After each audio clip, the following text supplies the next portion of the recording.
Perfecto.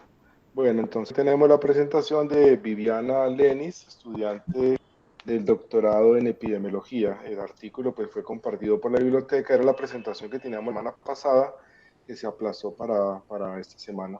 Entonces, Viviana, adelante. Bueno, muy bien, muchas gracias. Buenos días para todos y les agradezco mucho pues tener la paciencia. La semana pasada tuve algunas dificultades de conexión y pues no me permitió pues realizar como esta actividad. Hoy les voy a entonces a presentar, voy a desconectar la cámara mientras hago la presentación para lograr mayor estabilidad. Les voy a presentar entonces este artículo. Me cuentan si están viendo la pantalla completa. Sí. Muy bien. Vamos entonces hoy a hablar de la carga de la enfermedad del herpes zóster en adultos eh, que se registran pues en el sistema de salud de Alemania. Un análisis que tiene un periodo de tiempo bastante interesante desde el 2007 al 2018, en donde participan para el análisis de la información y los acuerdos frente a el proceder con los datos que allí se registran diferentes instituciones, entre las que se destacan la Universidad de Bielefeld en Alemania, diferentes centros hospitalarios especializados en enfermedades crónicas como la diabetes, como problemas de artritis, entre otros, casas farmacéuticas y diferentes pues, profesionales que ayudan a definir cómo proceder con esta información que para ellos fue significativa en tanto tiene una buena representación de la población alemana. Este estudio fue publicado en la revista de Dermatología y Terapia, una revista que infortunadamente todavía no tiene una indexación, pero es una revista que presenta artículos de publicación rápida, de acceso abierto, y pues que desde el 2011 ha permitido una difusión del conocimiento de diferentes temáticas relacionadas con enfermedades en la piel. Este estudio se lleva a cabo, plantean los autores, porque tienen una falta de evidencia de la incidencia del herpes zóster en la población alemana, sobre todo en aquellos que tienen una condición subyacente y que se califican de riesgo para desarrollar la enfermedad después de una primoinfección con varicela. Entonces la idea es tener pues como llenar ese vacío que se tiene frente al conocimiento de esta enfermedad, más aún que ahorita les cuento cuál es la distribución de la población en Alemania y que es interesante para ellos acudir a los problemas que aquejan a la población mayor, dado su distribución o su pirámide poblacional y las proyecciones que se tienen para ello. Esto dará pues como unos pautas esenciales para la atención médica y los programas de manejo y de vacunación en enfermedades, como les digo, de la edad adulta. Este estudio permitió definir entonces que hay algunas condiciones subyacentes como son el asma, las enfermedades coronarias, la enfermedad, el EPOC, pues la enfermedad obstructiva crónica, la depresión y la artritis de reumatoidea como enfermedades que pueden llevar a un alto riesgo de una reactivación del virus de la varicela zoster, y con ello también recurrencias de esta enfermedad que pueden afectar la calidad de vida de las personas. Bueno, vamos a mirar un poquito el contexto del problema. Estamos entonces tratando una enfermedad causada por el herpes virus. El herpes virus, los herpes virus a nivel general son uno de los principales virus en humanos después de los virus de la influenza y del resfriado común. Tiene una particularidad de que después de una persona se infecte por este virus, la infección puede permanecer latente y acompañarlo de por vida. Son unos virus DNA, tienen una historia bastante interesante de acompañar a la humanidad desde siglos atrás. Se ha definido que hay 5 familias, más o menos 25 familias de herpes virus que pueden estar afectando la salud de los seres humanos. Entre ellos pues está el virus de la varicela zoster. Este, como les decía, es un virus antiguo, se tienen registros de su conocimiento desde el año 1650 aproximadamente.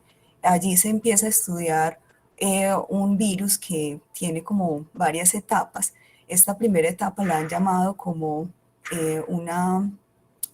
unas evidencias o unos registros con evidencias de descuido de invisibilidad, una falta de identidad del virus, dado pues que se confundía mucho con la viruela de aquella época, pues la definieron una enfermedad, la varicela la definieron como una enfermedad benigna, no era tan significativa como la viruela que causaba tanta mortalidad en aquella época y tanta afección en la salud, por lo cual entonces lo definen como una un problema pues como de identidad que se tenía en esa época, ya pues por allá en el año 1767 empiezan ya a definirse como una enfermedad distinta a lo que se estaba cursando en ese momento y empiezan pues como a darle un poco más de importancia al virus y a diferenciarla de otras enfermedades circulantes en ese momento. Eh, con esa ya un poco más de identidad del virus y con los desarrollos microbiológicos de las épocas, empieza pues ya después del año 1900 a tenerse una importancia mayor para el virus de la varicela, sobre todo por su presentación en forma de brotes. Es una enfermedad altamente transmisible y que puede estar afectando sobre todo población confinada de una manera significativa con alto número de casos. De allí pues entonces que empiece a estudiarse de manera detallada cuáles son esos conceptos de transmisión desde el infectado al susceptible para la varicela y ha funcionado también como modelos de transmisión importantes de enfermedad. Y no se aleja de ello pues el herpes zóster, porque como les digo hace parte de la misma patología. Acá entonces empiezan esos hitos históricos de aislamiento del virus, ya por allá en el año 1952, empieza pues como ese aislamiento del virus, ya empieza la separación entre las dos entidades en sus formas de presentación, esa infección primaria, la varicela, y esa reactivación que es el zóster, con una afectación particular en ciertos grupos poblacionales. Acá ya lo último que se ha desarrollado actualmente frente a el virus como tal es en esas estrategias de prevención y control que han permitido variar esa historia natural del virus y con ello pues esa epidemiología del mismo. Entonces allí es el surgimiento de la vacuna que ya desde 1974 eh, empieza como a desarrollarse, pero que como tal se va licenciando en la década de 1990, se va licenciando de manera universal en diferentes países. En Colombia particularmente es una vacuna que ha surtido el PAI desde el 2015. Allí pues se va a cubrir una población específica, una población definida por grupos de edad, con una actualización importante en el 2019 para su segunda dosis. A nivel de la vacuna del zóster, que fue desarrollada ya después del 2006, o más bien aprobada después del 2006 en diferentes poblaciones, hoy se tiene un desarrollo bastante importante en una vacuna recombinante, pero que tiene un acceso limitado en las poblaciones, dado pues que tiene unos costos que varían en nuestro país de 250.000 pesos a 300.000 pesos y que pues va a tener esa, digamos, esa limitante en el acceso para la población. La varicela entonces es una enfermedad exantémica, tiene una distribución universal, como les decía, una historia bastante interesante desde la antigüedad, tiene un modelo de supervivencia bifásico. Inicialmente pues se contaba que sobrevivía en forma de zóster, de adultos que se afectaban con zóster o lo que llamamos culebrilla, y que ellos los pasaban a los niños. Luego varió a que se pudiera transmitir de población más joven, entre persona y persona más joven, y con ello pues surge la varicela con una importancia importante en términos de incapacidades, de costos económicos, que lo hace importante pues como para su estudio. Muy bien. Hoy vamos entonces a hablar de la presentación de esa reactivación del zóster culebrilla, una enfermedad que puede definirse como una reactivación del virus, una enfermedad que es altamente incapacitante por las complicaciones que se presentan, el dolor que le genera a las personas que padecen la enfermedad después de que tengan una primera infección con el virus de la varicela, que va a permanecer inactivo y latente en las raíces de los ganglios dorsales, que alguna estimulación de su sistema inmune permite esa reactivación que le va a desarrollar algunos síntomas específicos, sobre todo pues una presentación con unas lesiones parecidas a la varicela, pero un poco más focalizadas en ciertas partes del cuerpo, principalmente en el dorso, en los brazos o en la parte de la cabeza. Pocas veces pues se afectan la parte inferior del cuerpo, pero también se tienen documentados allí este tipo de afectación. Bueno, cuando se hace la pregunta por qué estudiar el zóster en la población, particularmente en la población alemana, tenemos allí que la población alemana tiene una particularidad de una distribución bastante interesante en donde la población vieja, ellos lo definen de esa manera, población pues adulta mayor, tiene una proporción hoy en día de casi el 22% de su totalidad, con una proyección ya más o menos de casi el 30% para el 2100, lo que esto implicaría una mayor atención en aquellas enfermedades que pueden afectar a los adultos mayores. También se tiene pues como una documentación de las tasas de incidencia por herpes zóster en la población alemana.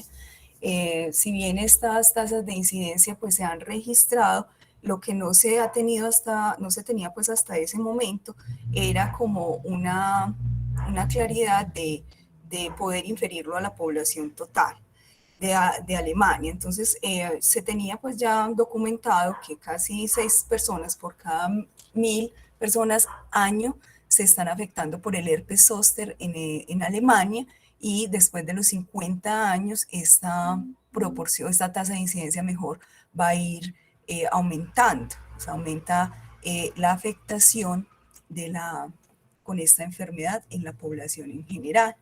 También se tienen documentados algunos factores de riesgo que se relacionan también con padecimientos de personas en edad adulta, como son la artritis reumatoide, lupus, entre otros, que pueden estar generando un mayor riesgo para tener esta afectación en la población adulta.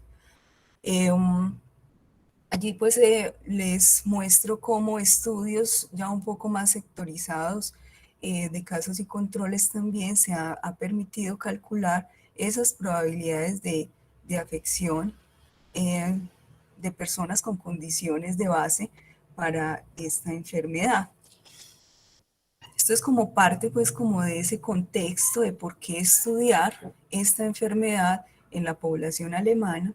Otra de las justificaciones que se tienen y que citan en el artículo para mirar la distribución de la incidencia del herpes zóster en estos grupos poblacionales o en la población en general en este caso, y que luego se va sectorizando a una población adulta como de mayor riesgo para padecerla, es la tasa de recurrencia del herpes zóster. Si bien se ha descrito que el herpes zóster puede dar una sola vez en la vida, se tiene documentado que hay altas probabilidades de recurrencia, más o menos del 25 al 30% de la población que sufre zóster puede llegar a tener una recurrencia, y va a ir aumentando esa probabilidad según sea su condición de base, ¿sí? Esa condición que de pronto los hace un poco más susceptibles a padecer infecciones a nivel pues, general, y no está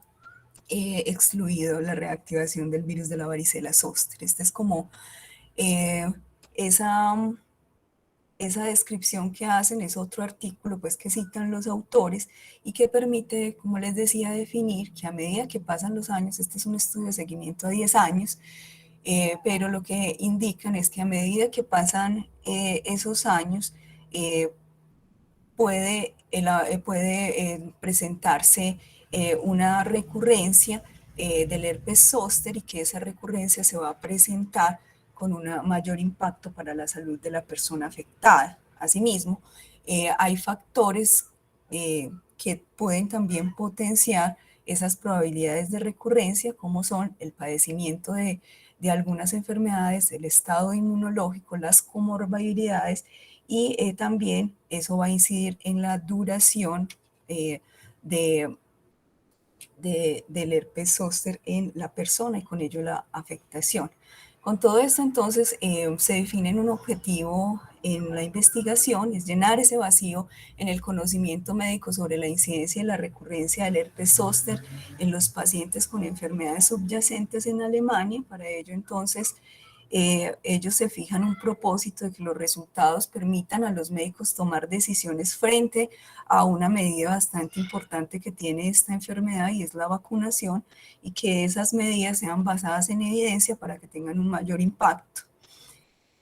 Bueno, también acá pues hacen una reflexión importante frente a ese costo en cuanto a los recursos sanitarios que tiene presentarse el zóster en una persona con una enfermedad subyacente, comparado pues con otros lugares donde se ha estudiado. Casi siempre el herpes zóster se asocia más a estudios relacionados con costos sanitarios. Dentro del estudio, entonces, proponen una metodología, un diseño de estudio de casos y controles emparejado y retrospectivo. Tenemos un periodo de análisis realmente desde el 2018 al 2018. Si bien ellos toman datos desde el 2007, es importante tener en cuenta que hacen un tratamiento de los datos para poder evidenciar la incidencia del herpes zóster, excluyendo aquellos que en el 2007 habían registrado con un episodio agudo de la enfermedad. Bueno, la población de estudio fue entonces pacientes de 18 años o más que estaban registrados o que tenían aseguramiento en el sistema de salud público de Alemania. Es una fuente de datos secundaria, es una base de datos que resaltan mucho por el manejo de su calidad y que tiene una representación importante de la población alemana en términos de distribución por edad y sexo.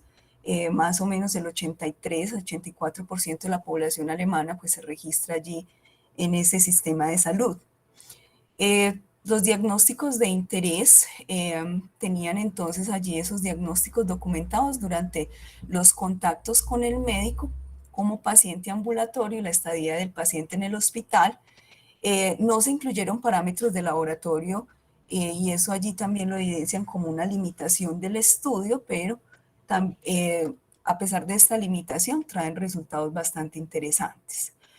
Las condiciones subyacentes de interés fueron definidas según la Clasificación Internacional de Enfermedades y allí definieron como riesgos potenciales, según la documentación que ya existía, el asma, la insuficiencia cardíaca crónica, el EPOC, la enfermedad coronaria, la diabetes tanto tipo 1 como tipo 2, la depresión y la artritis reumatoidea. Esos fueron los que llamaron la atención para el estudio.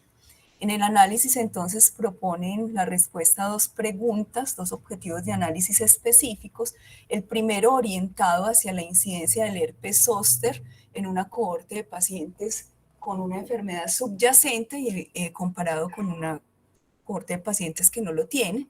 Ello permitiría mirar si la condición subyacente tiene influencia en el riesgo de desarrollar herpes zóster. Y la otra orientación al análisis fue definir o estimar la tasa de recurrencia del herpes zóster en estos pacientes. Para el análisis número 1, entonces, como les decía, se manejó siempre un diseño de casos y controles. Allí definieron un caso incidente de herpes zóster. Esto fue muy importante tenerlo en cuenta por las características de la enfermedad y el tipo de datos que estaban manejando, muy similar pues a los RIPS que tenemos nosotros en Colombia. Y ello pues es una manera de utilizar estos registros para hacer estudios más profundos sobre el comportamiento de una enfermedad, pero con el cuidado específico de no sobreestimar la presentación de la misma. Entonces allí el caso incidente se contaron como el número de pacientes con al menos un diagnóstico establecido de herpes zóster ambulatorio u hospitalario, según los criterios pues, de la clasificación internacional de enfermedades, si tuviera medicación antiviral en el mismo trimestre de un año determinado y que no tuviera pues un diagnóstico de este tipo en los años anteriores. Por eso se cuenta esos casos año tras año para poder hacer el análisis. Bueno, el análisis se realizó con la función GLM-NR, hicieron pues una regresión logística para calcular estos OR y permitieron pues calcularlo para cada grupo. El análisis 2 refería cuál era la tasa de recurrencia del herpes zóster en pacientes con y sin una condición subyacente.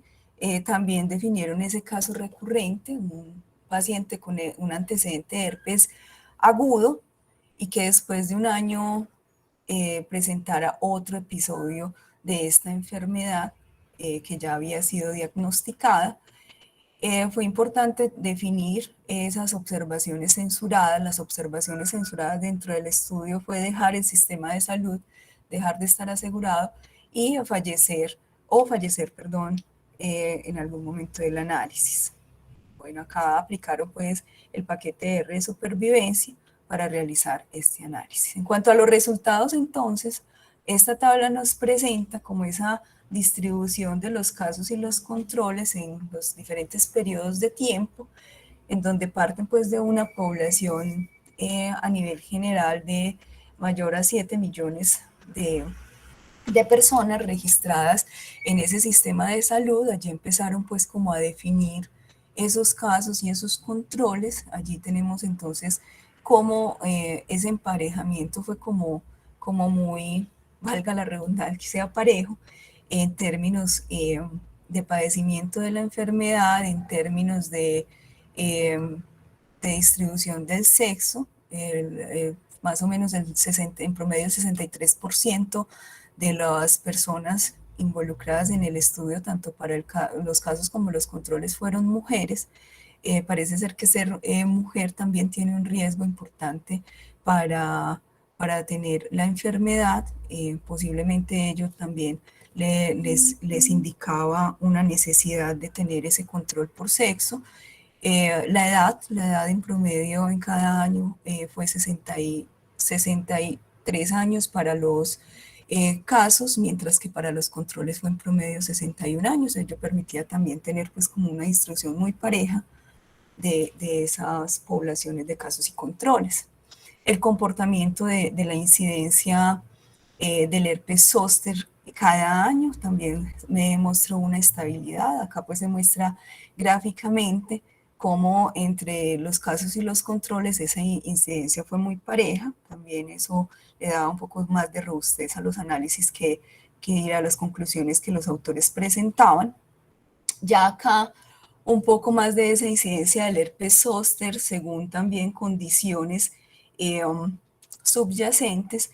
Allá entonces definían que la condición subyacente, el aumento de la edad, permitieron mayores incidencias en la población de estudios, incidencias del herpes zóster, llamando la atención de condiciones como la artritis reumatoidea, que mostraba una incidencia mayor en los casos, pues, y eso también deriva pues en las conclusiones que hace.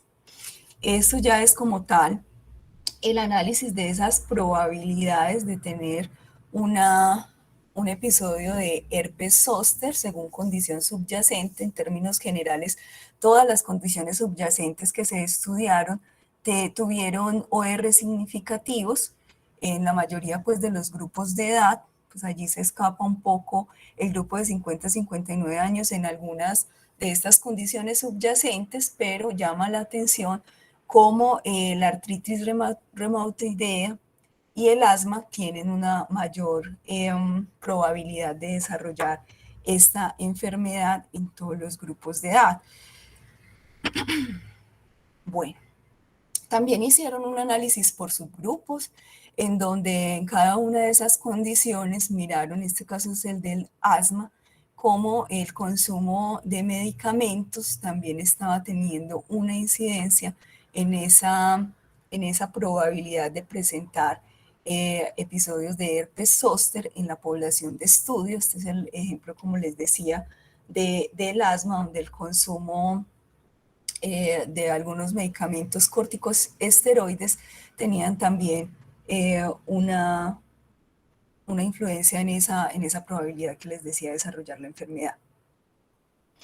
Bueno, acá hicieron un análisis de sensibilidad. Ese análisis de sensibilidad permitió reducir un poco más el tamaño de la muestra.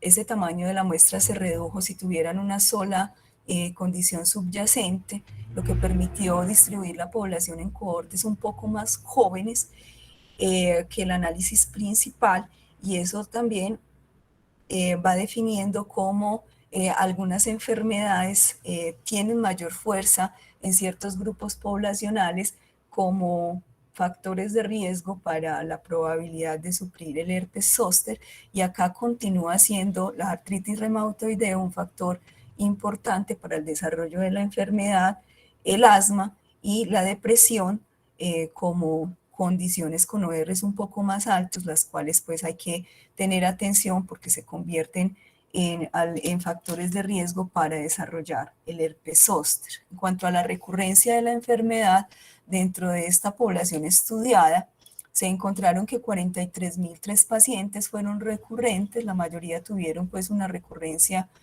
sola recurrencia, pero también se presentaron 2 recurrencias, 3 o más, que son las que se distribuyen allí en la gráfica. El tiempo medio observado hasta la primera recurrencia fue de 4.7 años, entonces es una enfermedad que no nos va a dejar pues como por mucho tiempo, como les decía, nos acompaña, la infección nos va a acompañar latente por toda la vida, y en cualquier momento, según sean nuestras condiciones, hay una probabilidad de que se vaya a reactivar. Bueno, acá hicieron un análisis bastante interesante en donde miraban esa probabilidad acumulada de la recurrencia por grupo de edad. Allí definieron que el grupo de edad o el grupo de pacientes con mayor riesgo comprende los menores de 50 años, posiblemente tienen digamos, esa oportunidad de tener recurrencias, pues porque tienen mayor probabilidad de extender su vida. Entonces allí también hay que tener en cuenta que pueden tener esa oportunidad de tener recurrencias. El grupo menor de 50 años, como les decía, es los que tienen esa mayor probabilidad de una primera recurrencia a través de los años. Ya para la segunda recurrencia, que como les decía puede ocurrir hasta casi 5 años después, también se halló que los pacientes menores de 50 años también tienen mayor probabilidad acumulada de recurrencia del herpes zóster. Con ello, entonces, los autores proponen algunos elementos para la discusión. En la publicación, pues, concluyen que pacientes con asma, cardiopatía coronaria, EPOC, depresión o artritis reumatoidea tenían un mayor riesgo de desarrollar herpes agudo en comparación con los pacientes sin ninguna de estas enfermedades. Y este riesgo podría también explicarse por el comportamiento propio de las enfermedades, sus mecanismos biológicos, así como el tratamiento farmacológico inmunosupresor específico, que se convierte en una de las conclusiones también que tienen los autores. El manejo con medicamentos de estas condiciones subyacentes puede también evidenciar un riesgo para el sistema inmunológico de los afectados. En términos generales, la artritis reumatoidea tuvo la OR más alta entre estas condiciones, variando entre 1.37 a 1.57 para todos los grupos de edad. Esto lo definen como algo también propio de la enfermedad. La artritis reumatoide no solamente es el deterioro general, tiene un deterioro, presenta pues como un deterioro general del sistema inmunológico, sino también que se asocia con otras enfermedades, en particular lo hace más sensible a la persona a enfermedades infecciosas. También hay que tener en cuenta que las personas afectadas con artritis reumatoidea tienen una alta comorbilidad, factores que están allí presentes como de riesgo para que puedan ser más susceptibles a la reactivación del virus. Estas personas tienden a sufrir enfermedades como depresión, asma, EPOC, en mayor frecuencia en comparación con otras personas. Además, pues el tratamiento con los medicamentos, como les decía, es un factor importante porque estos medicamentos tienden a ser depresores del sistema inmunológico. Ya se los había comentado. El asunto del manejo de los medicamentos, que también fue un hallazgo importante en ese análisis de sensibilidad por sus grupos en el estudio. Las tasas de recurrencia lo definen como mayores en personas inmunodepresivas, pues inmunodeprimidas, perdón. La mayor probabilidad de recurrencia está dada en los grupos más jóvenes. Y esto pues es importante tenerlo en cuenta como para posibles oportunidades de prevención de la enfermedad y esas decisiones que se toman frente a la edad de la aplicación de la vacunación. En cuanto a las limitaciones para el estudio, pues los autores presentan lo que muchos pues nos hemos encontrado cuando se usan registros de salud, de consultas en salud, y es que estos datos generalmente se recopilan con fines de facturación, lo que hace pues que su tratamiento sea con cuidado para poder llegar a conclusiones específicas y no tener esas posibilidades de sobreestimación del riesgo de la enfermedad, sobre todo en pacientes con enfermedades pues, de base que puedan presentarse como riesgo para la reactivación del virus. La falta de confirmación que se les mencioné al inicio, la falta de confirmación por laboratorio no permite descartar otros diagnósticos como es el herpes simplex o otro tipo de herpes que pueda estar teniendo una similar presentación y que solamente por clínica a veces puede presentarse como una confusión para el diagnóstico del herpes zóster. Además, otros paraclínicos importantes a la hora del diagnóstico del herpes zóster, sobre todo en personas diabéticas, en donde se ha documentado que algunos parámetros clínicos como la hemoglobina glicosilada pueden estar jugando un rol importante como un factor predictor frente al desarrollo de la enfermedad. No fue posible ajustar los datos por otros factores que se relacionan con la prevalencia de enfermedades subyacentes. Estos se relacionan como hábitos pues, no saludables como son el tabaquismo, el consumo de alcohol u otros hábitos que llevan a tener un mayor riesgo de esas enfermedades subyacentes. Tampoco se evaluaron los efectos que tiene la enfermedad recurrente y el herpes zóster en la calidad de vida de los pacientes incluidos y que esto puede también presentarse como modificadores del riesgo para esa relación entre la enfermedad subyacente y el desarrollo del herpes zóster.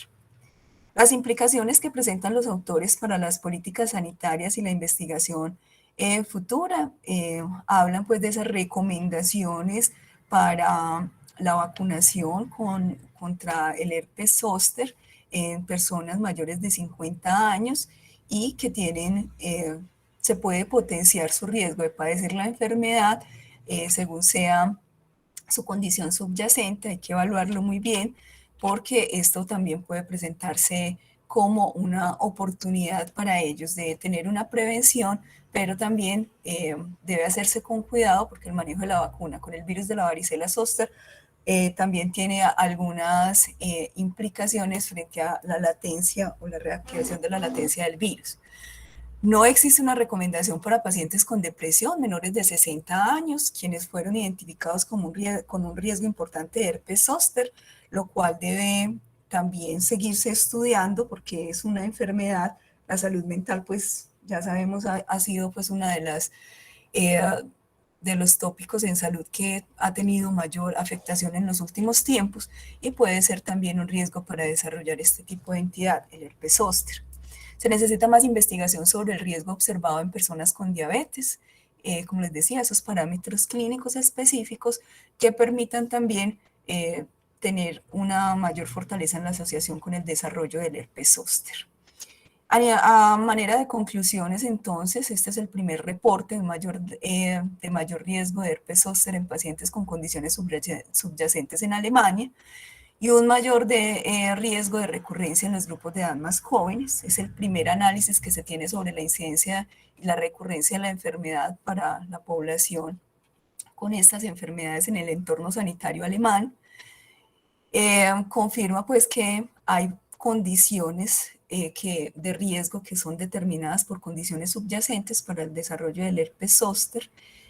El análisis proporciona información importante para actualizar las directrices nacionales de la atención en salud que se tienen en el país frente a personas con riesgos más importantes para el desarrollo del herpes zóster. Esto pues daría pues como elementos para ir respaldando esos tratamientos. El tratamiento del herpes zóster se evidencia como muy costoso, su manejo también, y además también por la duración y las posibilidades de complicación que tiene la enfermedad, es importante tenerlo en cuenta para los costos sanitarios. Una de las fortalezas que tiene el estudio es que usaron unos datos importantes que se pueden generalizar a la población que vive en Alemania, lo cual da fortalezas para proporcionar información relevante sobre si las personas que experimentaron el herpes zóster deberían estar ya vacunadas y en qué momento deben hacerlo. Esa es como la presentación que tenía. Ya damos paso entonces a las preguntas. Viviana, gracias. Si quieres, dejas de compartir la pantalla para que podamos interactuar ahora con los asistentes. Muy bien, tenemos entonces abierto el espacio para comentarios y preguntas. Por favor, profes, estudiantes, avancen a preguntar, levanten la mano o si quiere piden la palabra pues con el micrófono abierto. Todo el mundo puede intervenir. Adelante.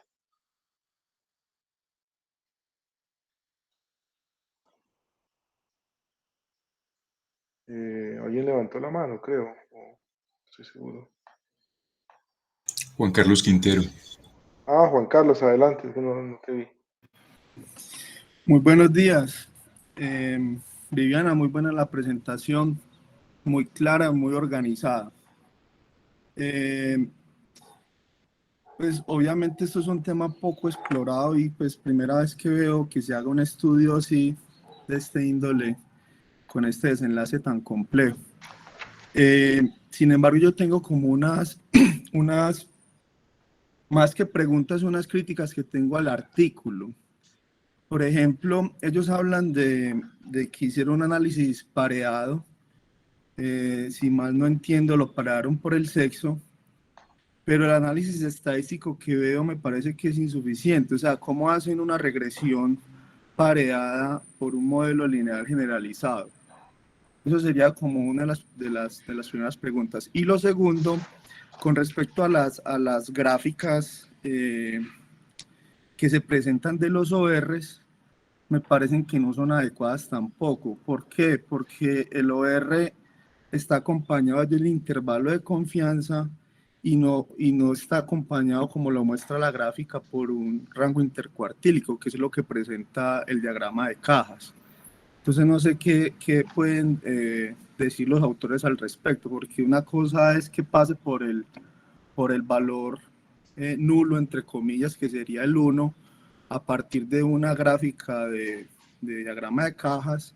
Otra es presentar los datos a partir de intervalo entre confianza.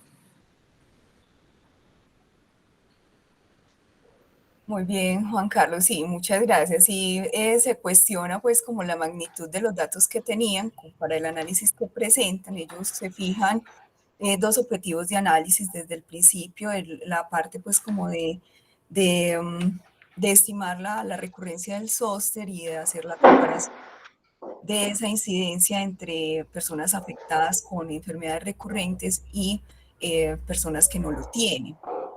Ese fue como el alcance, tenían una virtud de tener unos datos bastante nutridos, sin embargo, como les decía, estaban usando registros de fuente secundaria, con los cuales pues yo creo que andaron con cuidado frente a la presentación de la información que se podía tener.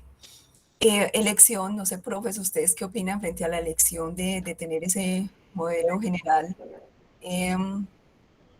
que nos mencionan pues allí como parte del cálculo que se hace para tener las medidas de asociación? Generalmente eso es como lo habitual que se maneja en estudios de casos y controles. Frente a las gráficas, Javier, sí nos cuestionamos que fue muy raro cómo presentan, como si estuvieran haciendo medianas de esos ORs. Ellos presentan un suplemento, el artículo se apoya en un suplemento y pues se hizo como la reproducción de cómo hacer esas gráficas, y ellos presentan unas medianas y rangos intercuartiles en esas gráficas, seguramente para fortalecer como la presentación de la información. Sí nos llamó mucho la atención, lo estuvimos conversando con el profesor Jesús frente a cómo estaban manejando esa presentación de la información, pero no sé, profes, ¿ustedes qué opinan frente a lo habitual que se presenta en casos y controles?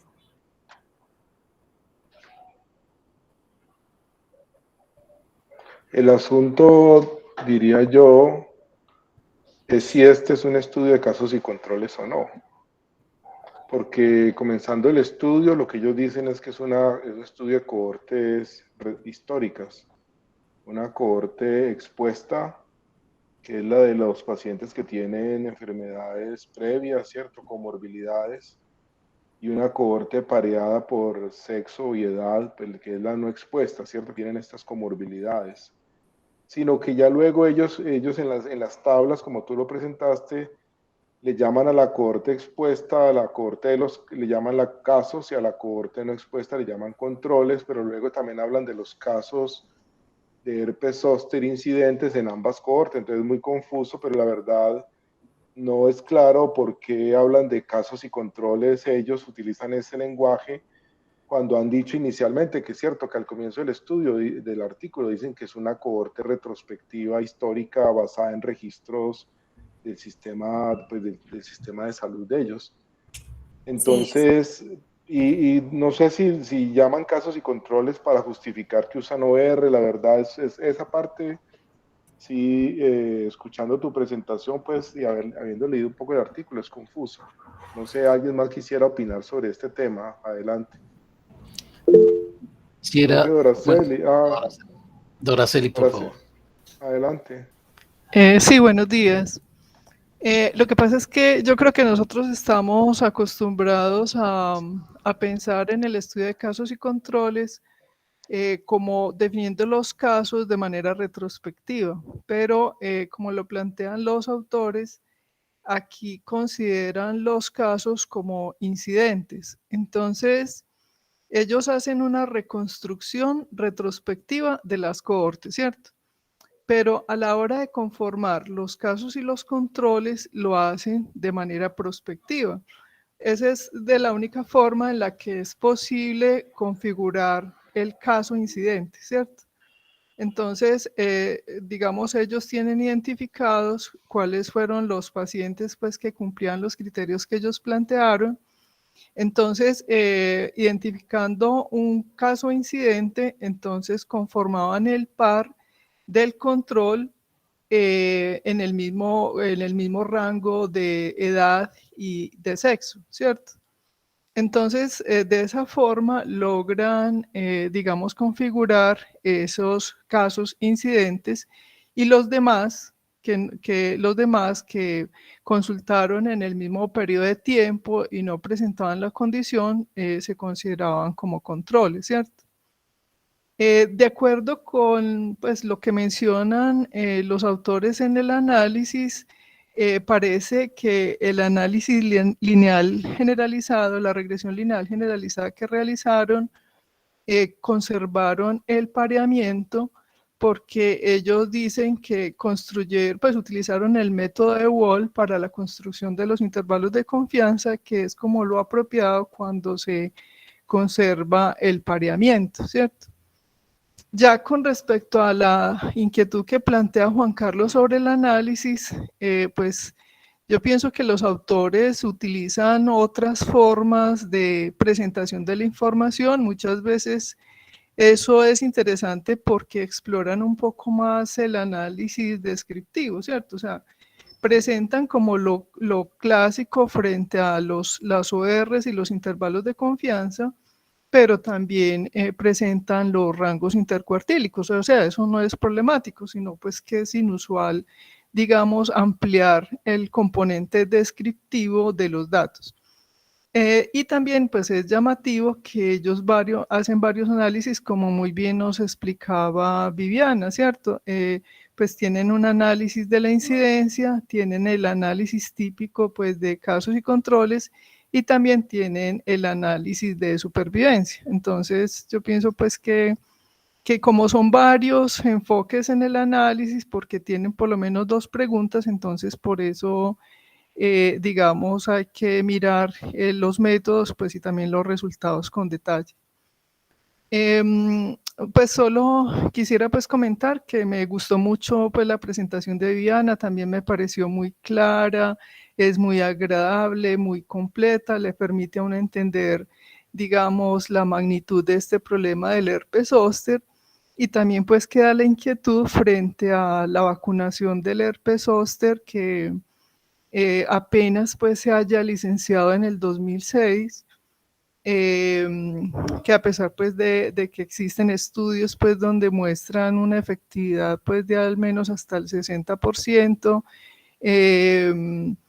básicamente en personas inmunocompetentes, pues que todavía sea muy poca la oferta de esta vacuna dentro del programa amplio de inmunizaciones. Ojalá que, pues ahora que se ha visto que sí es posible que los adultos accedan a la vacunación y que aumenten las coberturas de vacunación en adultos, pues también se impulse la vacunación contra el herpes zóster, pues dentro de los programas ampliados de inmunizaciones que facilite pues el acceso a esta vacuna. Muchas gracias. Bueno, Carlos, permiso, tomo la palabra para hacer dos comentarios. Uno, primero, me impresiona que una premisa que teníamos de que el herpes zóster está asociado con la edad, pues en este estudio se muestra al revés. O sea, lo que este estudio muestra es que hay más riesgo en los jóvenes que en las personas mayores de 60 años incluso. O sea, algo pasa en el estudio que no sabría decir qué es exactamente, pero concluye contrario a una cosa que teníamos como una premisa establecida de que la edad y las enfermedades crónicas, claro, son un factor de riesgo para la ocurrencia o la incidencia del herpes zóster. Un segundo punto es, desde el punto de vista práctico, es que identificar que la artritis reumatoidea es la comorbilidad, dijéramos, que representa el más alto riesgo, al igual que, por ejemplo, el asma y la depresión, que tienen altos riesgos. Uno identificar solo la enfermedad parece que no tiene tanta utilidad práctica como hubiera podido ser, por ejemplo, averiguar una cosa relativamente fácil, si es la utilización de los esteroides, de los corticoesteroides inmunosupresores como una conducta terapéutica habitual en la artritis reumatoidea, lo que deprime más la inmunidad de las personas y propicia que ocurra la reactivación del herpes zóster en los adultos. O sea, facilísimo podría ser el haber estudiado básicamente, incluso con una pregunta sencilla, es el uso histórico de los esteroides en las personas y ver si ese es el factor de riesgo, lo cual conduciría a tomar medidas prácticas después del estudio de si son los corticosteroides los causantes de ese aumento de la vulnerabilidad, pues podríamos hablar de que entonces se abre el espacio para las conductas médicas correctivas. Y un último que me parece pues que también dijéramos que cuando uno tiene un estudio y lo puede hacer de una forma que el resultado sea un poquito más práctico, facilita que las medidas de salud pública, las medidas de control, las medidas de corrección perfectamente puedan resolverse. Queda una inquietud para mí de tipo general que no logro resolver. La primera es, el contacto con el virus de la varicela es una experiencia que es un factor protector para el herpes zóster, me refiero, el haber tenido historia inmunológica, de haber conocido el virus, de haberlo contactado, de haber desarrollado defensas para curarse de una infección primaria por varicela en la infancia, ¿es un factor protector o es un factor de riesgo cuando asumimos que el virus permanece en los ganglios dorsales y que podía reactivarse ante cualquier disminución ocasional de las defensas? Entonces, porque viene el asunto de que si la vacuna es una también exposición, dijéramos, a los factores relacionados con antigénicos en el virus, que sería como un recuerdo para el sistema inmunológico, decirle, mire, a este germen en particular hay que volverle a establecer un esquema de protección de defensas inmunológicas. Y entonces me pregunto si la vacuna entonces no estaría actuando de una forma como quien dice, también como factor de riesgo eventualmente. En resumen, la pregunta o la inquietud es, la primera infección por virus con la varicela no nos protege y antes nos expone a tener, dijéramos, un virus en latencia dentro del cuerpo que se podía reactivar en cualquier momento. De pronto, puedes, Viviana, darnos algunas ideitas en torno a esos comentarios. Gracias. Bueno, muchas gracias, profes, por los comentarios. Antes de mirar la parte que comenta el profesor Elkin, pues frente a lo que comenta la profesora Doraceli sobre esa oportunidad de vacunación, sobre todo para el herpes zóster, si bien se ha licenciado, ha tenido pues también muchas, digamos, muchas limitaciones por el costo y también por lo que plantea el profesor Elkin, es cómo esa discusión se hace si el contacto del virus o contacto mejor con el virus de la varicela nos va a proteger o no frente a otra entidad como es el herpes zóster, y eso está en discusión. Nosotros pues actualmente estamos estudiando la seroprevalencia del virus en la población y también cómo se está presentando en este momento la incidencia de la enfermedad en ciertas poblaciones, y vemos cómo esa introducción de estas medidas de prevención universal también han variado esa historia natural de la enfermedad, se ha de pronto desplazado la edad de la posibilidad del contacto natural con el virus, y eso también permite o posibilidades de complicaciones. Ya se ha conocido que la varicela en edades mayores de los 20 años pues puede traer unas complicaciones, y cómo en este momento no es clara las indicaciones frente a la vacunación frente al herpes después de haber tenido contacto con la varicela, y cómo hoy algunos clínicos van recomendando después de una varicela en una persona de 28 años que se vacune 90 días después. Eso también hay que irlo evaluando con cuidado, porque esta vacunación es una medida relativamente nueva y que debe irse estudiando frente a cuál es el nivel de inmunidad que presenta la vacuna, ese nivel de protección que puede dar frente a la enfermedad y sobre todo frente a la reactivación.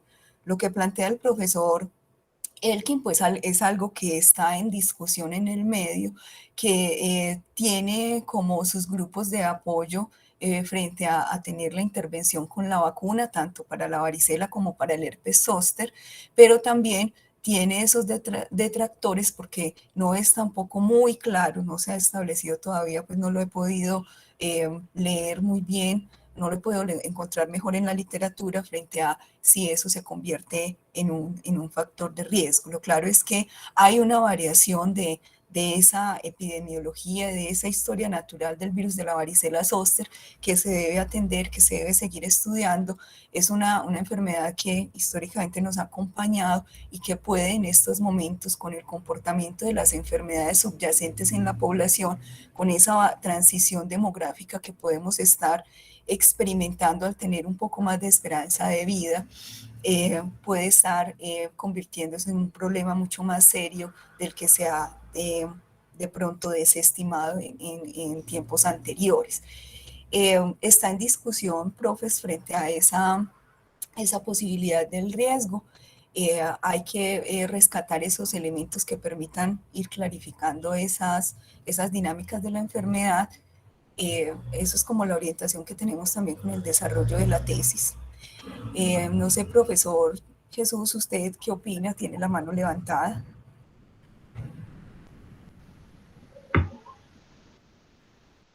No, muchas gracias, Viviana. Yo creo que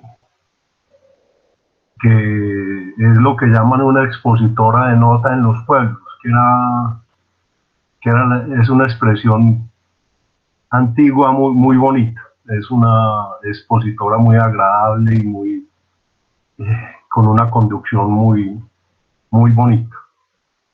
Entonces, muchas gracias por la presentación. Yo creo que hablar de zoster sin hablar de varicela queda como cojo el asunto. Pues varicela es la enfermedad más frecuente en la notificación colombiana, y antioqueña y de Medellín también. Y se considera que es una enfermedad banal de la infancia. Pues sí y no. Hay dos cosas que son muy complejas, dos, no muchas, pero quiero resaltar el síndrome de varicela congénita, que es muy parecido al TORCH, cuando la señora embarazada tiene varicela en el segundo trimestre del embarazo y puede generar malformaciones muy tristes en el niño. Y lo otro es la varicela congénita, cuando ya hay lesiones en el canal del parto y el niño nace con varicela. Eso tiene una letalidad importante y unas complicaciones muy difíciles de manejar. Y lo otro son las complicaciones de la varicela normal, no estoy hablando del zoster, en los adultos.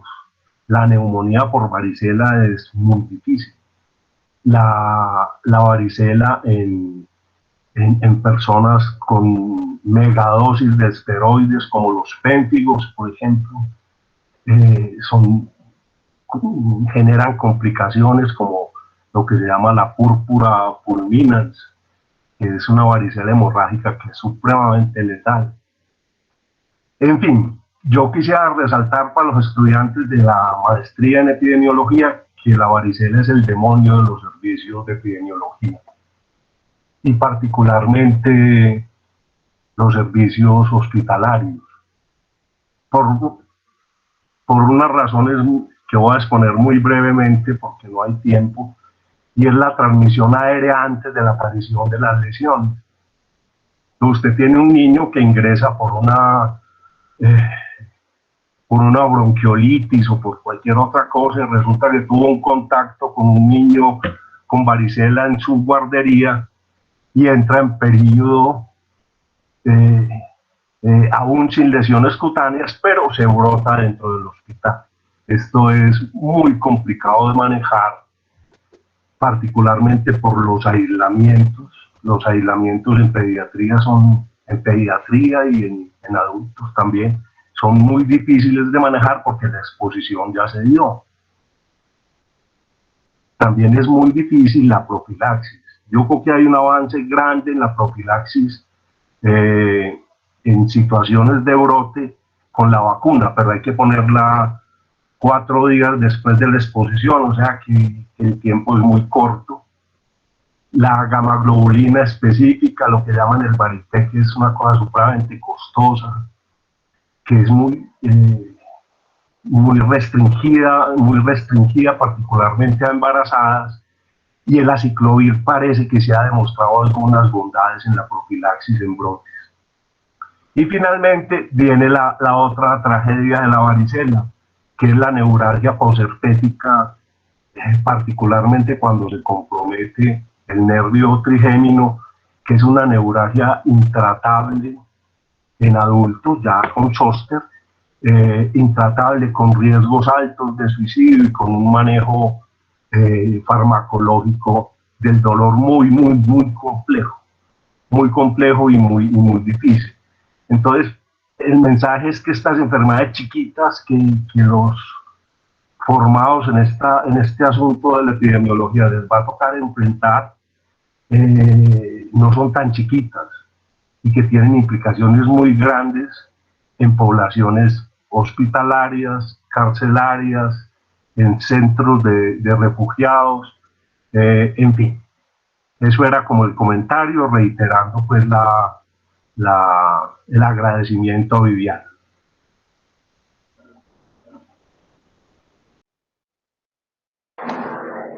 Profesor Jesús, Elkin, Doracel y todos los que han intervenido, muchas gracias. Viviana, felicitaciones, gracias por la presentación. No sé si quisieras decir algo más para cerrar.